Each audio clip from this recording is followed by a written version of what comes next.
Alright, hey guys, welcome to another lighting tutorial. Today we're going to do the elevator Kismet tutorial room, this environment. We're going to light this scene up and show you, exactly what I did to light it and how you guys can, kind of go there on the same path and at least show you my thought process when lighting these environments up. So, I'm just showing you some of the lights here, but we'll go ahead and start from scratch. So I open up the unlit version. So with the unlit version, if we open it completely dark. So the first thing we're obviously going to do here, like last time with the transportation room, we're going to create our dominant directional light. So let's hold down L on the keyboard, and then left click, and let's create a light. And then we're going to right click on it, go to convert light, and let's do directional lights, dominant directional light. And I like to keep the dominant directional light outside of the actual environment. So go up here. And then what else we're going to do here? Like last time, we're going to scale the actual sprite just to 5, just so it stands out, so it's a bigger light. And then from here, we're going to change the rotation of the light just so it comes through this window. So let's go ahead and do that. Alright, there we go. Maybe a little more down, something like that. And then what we need to do here, we're going to change some of the properties. So let's go ahead and get that open. So the first thing I'm going to do, I'm actually going to make the light much brighter than it was in the last scene. We're going to make it 20 instead of the 8 as before. Then we're going to change the light color. Honestly, we want it to be really, really, not super red, but something close.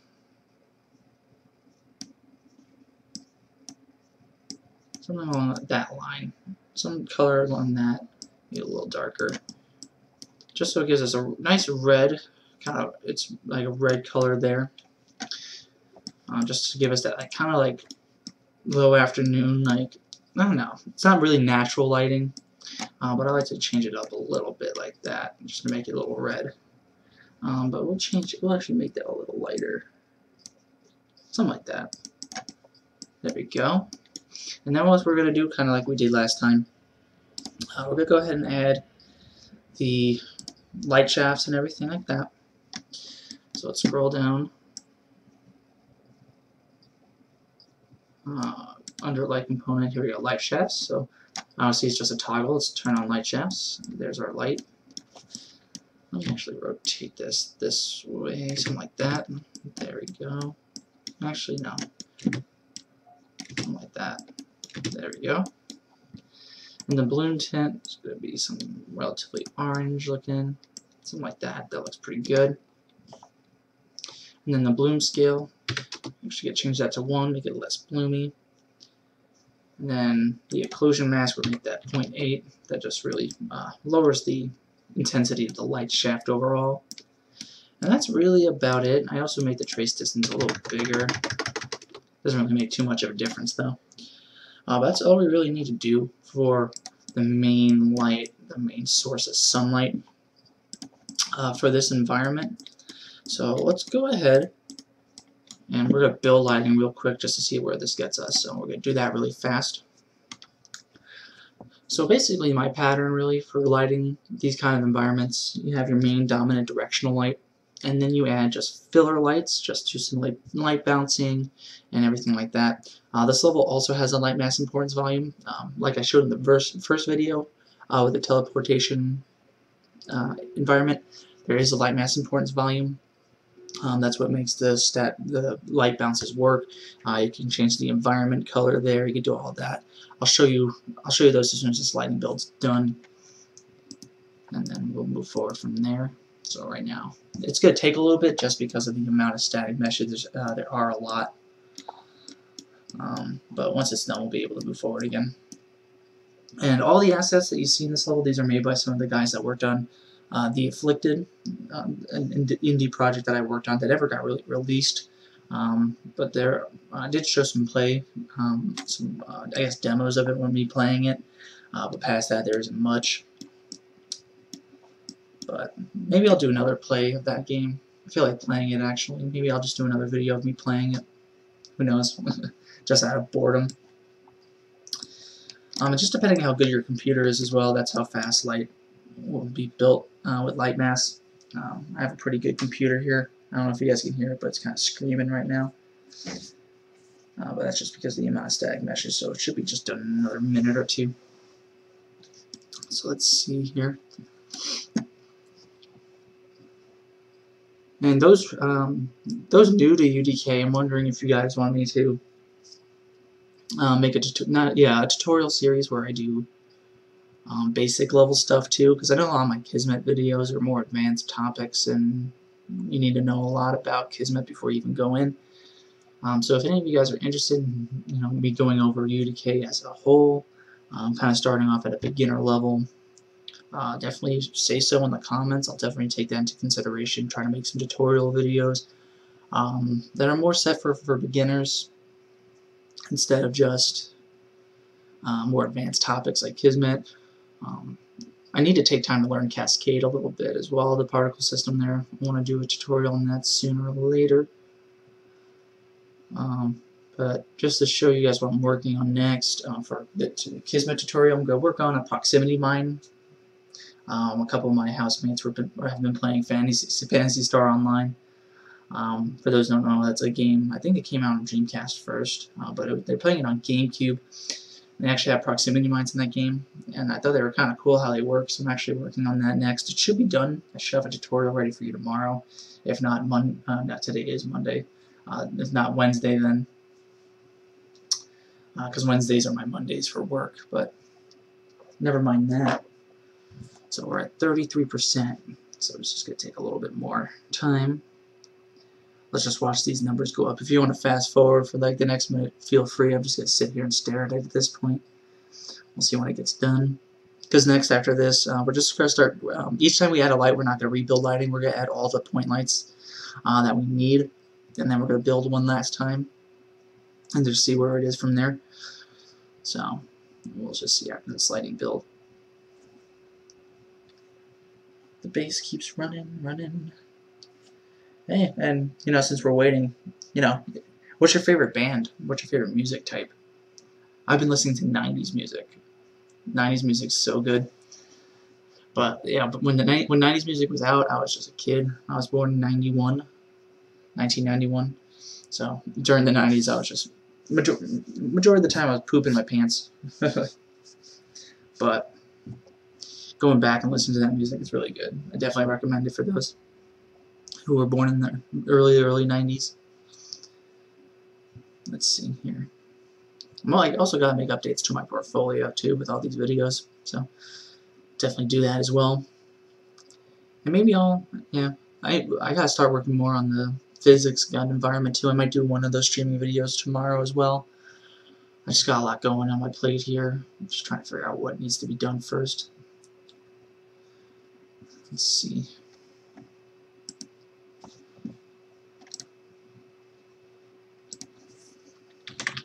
And for those who are more interested in the network project that I'm working on, I definitely recommend checking it out. It's going to be linked in the comment section area. Not the comment section, but the description, I should say, for more updates on the network. It's going on pretty well. I can't really show anything outside of that, just because we're using Unreal Engine 4. Can't show the editor or anything like that. But it's going to be fun. It's going to be interesting to watch and play when it does get released and when I can share more about it.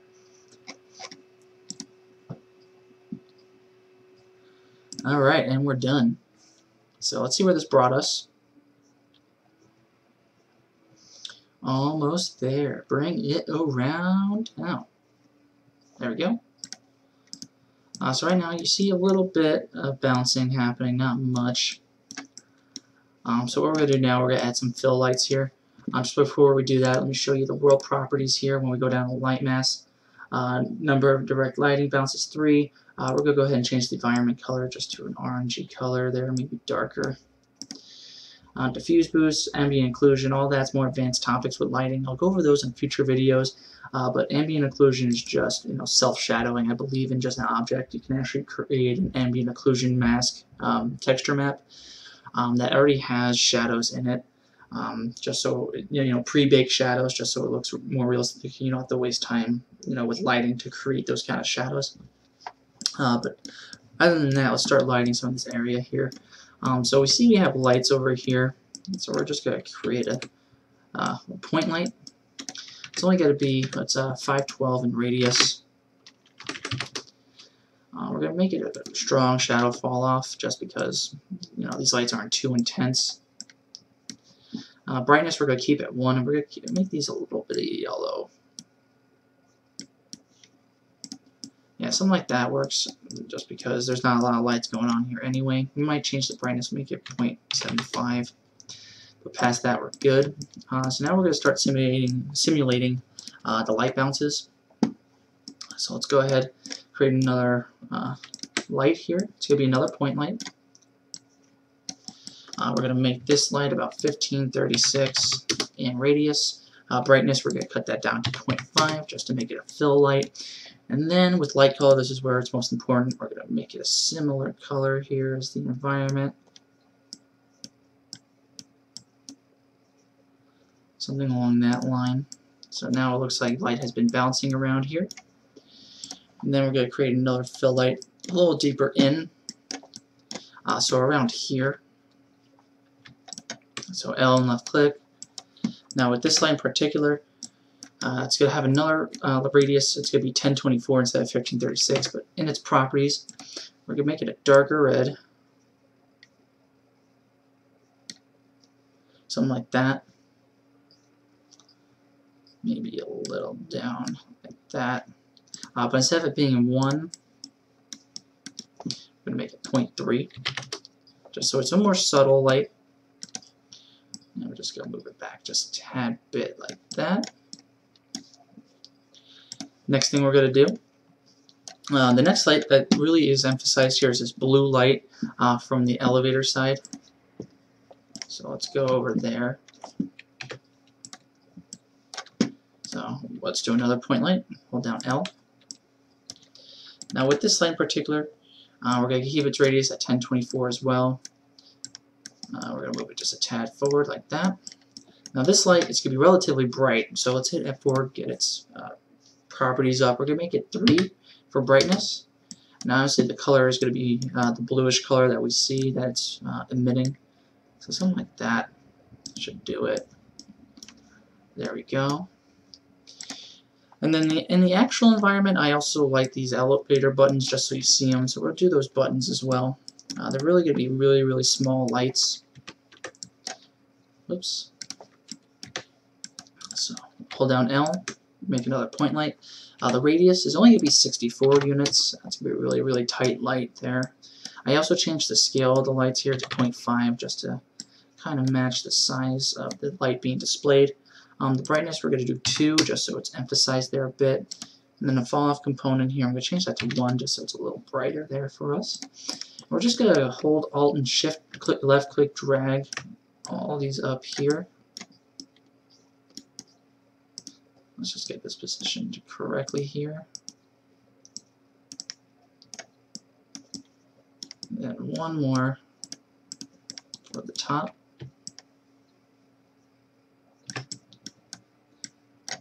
There we go. Perfect. And we see that the actual environment light, the dominant directional light, does affect lights up here, or not. It lights stuff up here. So what we're going to do is on each floor we're going to add another fill light, just to make it a little more realistic here. Just for, like I said, light bouncing and simulating that. So we're going to keep this light here at 1024, but the brightness we're going to change that to 0.5 again, just because it's a fill light. And then we're going to make that reddish color come back. Something along those lines there. Something like that. And then we're going to copy, I believe we're going to drag that up. I believe it's the same setup on the next floor up. So we're just going to copy and drag that up to the last floor. Something like that, which is awesome. So that's looking really good. 2 more lights we're going to add. I put these candles over here, so we're going to make candle light over here. Like the other lights, we're just going to change its radius here. It's going to be 256. Actually, let's make that 128. Brightness, we're going to make that 3. And then the color is going to be a deep, rich orange color, just because it's candlelight. Something along those lines right there. And that's looking good. And then the last thing we're going to do is put a light here for this mesh here with the emitted sign there.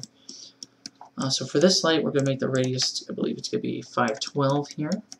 Let's get the properties up by holding F4. So 512. Brightness here, we're going to make it about 1.5. And then the color, we're going to just try to match that greenish color that it has. And just kind of dull it out a bit, just because of the dominant directional light. Realistically, this color won't really be exaggerated too much. And with that, that is all the lights that we need for this build. All the lighting is here. I guess the one thing I want to change is the amount of fog. It is quite a lot. So let's go to our fog actor. Where is our fog actor? There he is. Let's get our fog actor. And let's change the fog density to 0.02. Something like that works. Maybe 0.03. Yeah, that works. So that is everything we need to do here. So what I'll do, just to kind of look at it here, it looks a little bright for me. So we'll go ahead, change this to 0.3. Change this to 0.1. Now we'll change it to 0.5 actually, let's make it darker there. But overall, yeah, that looks about right. We'll just need to see the last lighting pass now, that we have it lit. Still don't like the amount of fog that's given out.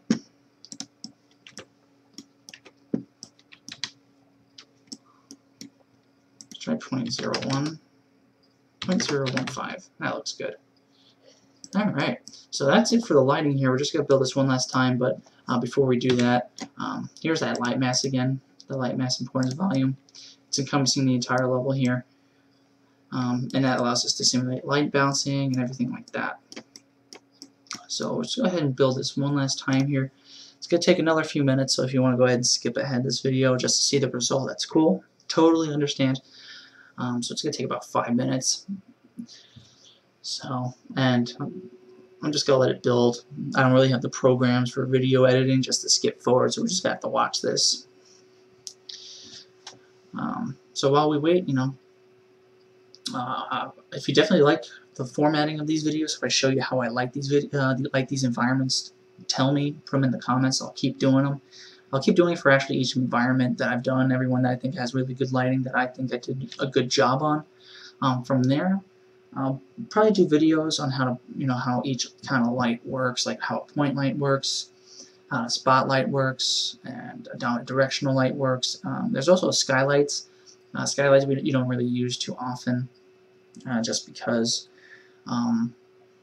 they don't really cast shadows. I don't think they're dynamic. They're just there to let you see the level, I guess, overall. But I'll go ahead and break those down as well and do advanced topics for lighting, light functions, how they work. That's really the only really advanced thing about lighting. I guess past that, just knowing how light balances work, learning more about light mass. There's a lot of cool documentation on light mass in the UDN. That's the Unreal Developers Network. It's a website. You go to UDN. I think it's just UDN.com, or if you just Google UDN, you'll find it. And that's where all the Unreal Engine documentation is. So it'll actually explain everything in a good amount of detail on how everything works and things like that. So definitely recommend going there.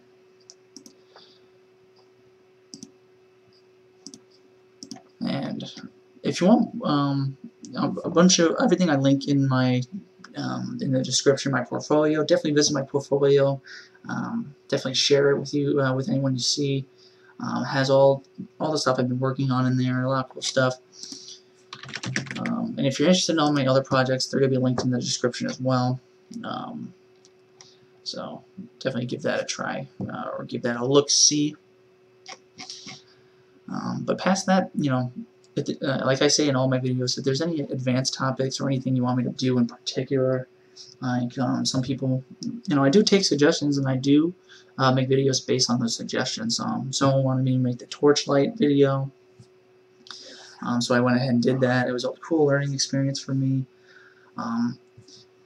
Someone recommended I do lighting tutorials. That's why I'm doing these right now. Because when you guys don't really suggest anything, I just try to think outside the box on my own, or base my lessons on things I learn while I'm working on the network project, or anything I learn or look at while I'm playing games I think are interesting. Like, for example, that one tutorial for Kismet I have with a pressure pad. That was inspired by one of the puzzles for the Riddler trophies in the first Batman game. So that's where I get my inspiration from. Honestly, I play games all the time when I can. And anytime I see an interesting puzzle mechanic or anything interesting with scripting, it's always something I go into and try to learn myself if I really want to push myself and learn new things as well. So I hope you guys follow the same kind of pattern. Hope you guys start learning a lot, sharing these videos with each other, making your own videos, working on your own projects. Sharing them with me is always something fun and interesting that I would love to do and help out with. Honestly, I'm busy a lot of the time, but I'll try to help when I can as well. So that's my spiel. So we're just going to keep waiting. We're only at 24%. It's going to take a while. So I'm just going to start sitting here and talking. Let's see. I don't know if you guys been watching, but if any of you guys been watching that that Pokemon Twitch stream, crazy stuff in that stream. People are going cray, and it's just like, I don't know why. I do know why, because it's awesome. It's funny to watch people trying to work together. Just a fun fact about me with Pokemon: I always choose Bulbasaur. I'm a Bulbasaur kind of person. I'm not the kind of person that plays as Charmander or anything like that. It's just the kind of person I am. Don't judge me too harshly on that.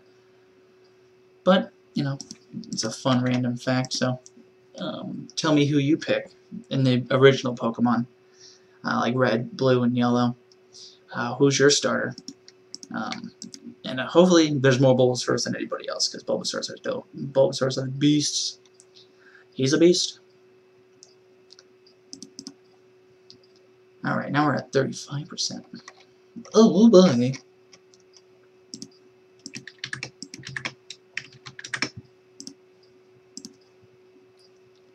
Alright. Let's see here.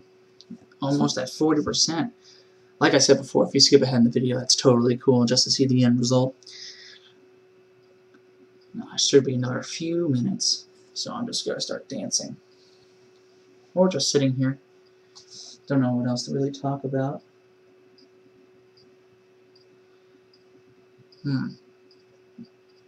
Oh yeah, and if you guys have any suggestions for other games that you want me to play, because I do stream when I do play games. The only game I don't stream anymore is Skyrim, because I do a lot of really random stupid stuff in Skyrim. I don't really follow a pattern or anything like that.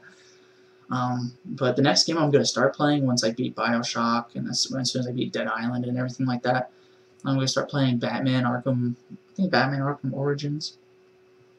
I bought that around Christmas time. Haven't even played it once yet. So I'm going to start playing that next. So if you have any suggestions on any really good indie games or anything, any cheap games or anything like that you think are really cool and you want me to play, also comment, letting me know as well. So we're about halfway there. Luckily Lightmass builds exponentially, so it's only going to take another minute or so. Alright. Oh yeah. Alright. Alright, almost at 60%. Oh, we are at 60%. Oh boy. Alright. And I hope the final result looks really nice, just so we don't have to tweak any more lights. But I'm pretty confident it's going to look pretty sweet, just because of how easy, I'm not saying lighting's easy, but once you really understand it, at the very beginning, I had a lot of problem with color composition, color theory, really understanding tones, and I guess brightness for colors, contrasts, colors that work well together. Learning all that's very important, and how to make an environment look believable, make it look unique, not to make it dull, have it stand out, things like that. Knowing how colors work, how they work together, what colors pair well, what colors are interesting together, really help out in making your environments look really cool. So obviously there's a lot of people out there who know how to light environments better than I can. They know a lot more than I do, just because they're full-on artists, people who can make 3D models, make textures, things like that. So definitely looking at those environments help as well. So, oh, we're at the last 5%. It's the final countdown. All right, here we go. Here's for hoping.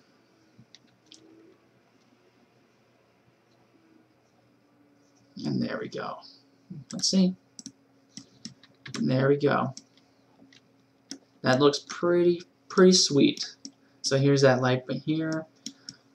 We have the darker color in there. Then we have this blue light. And then we climb up, we have a little bit of light bounces, and then we have more light bounces up here. And here's that green light, and here's the candle light. And then each of these lights have a light in front. Each of these buttons, I should say, have that light in front of it, just so you can see it better. So yeah, I think this came out really well. So let's go ahead and play it really fast.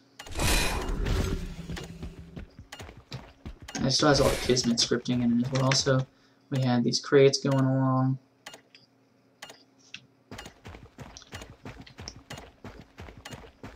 So let's take the elevator up to the 3rd floor.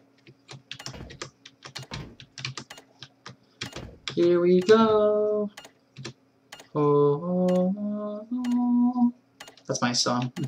And we're at the 3rd floor. Yeah. So the lighting came out really good. So let's go to the 2nd floor and just make sure this looks good. And there we go. Yeah, in some of these areas it's okay for it to be dark, just because, you know, a lot of places are dark anyway. So yeah, everything looked good for this environment here. So I hope you guys learned a lot on this one. It's kind of a similar pattern and everything for how these videos are going to go for a bit. But then eventually I'll start going into really super detail about each kind of light and everything, just to give you more details. So I hope you learned a lot, like I said. If you aren't subscribed, always subscribe. That always helps. Share this video, like the video. You know, let's get some more support. Let's keep this going. So thanks for watching, guys. I'll see you next time. Bye. Goodbye. Goodbye.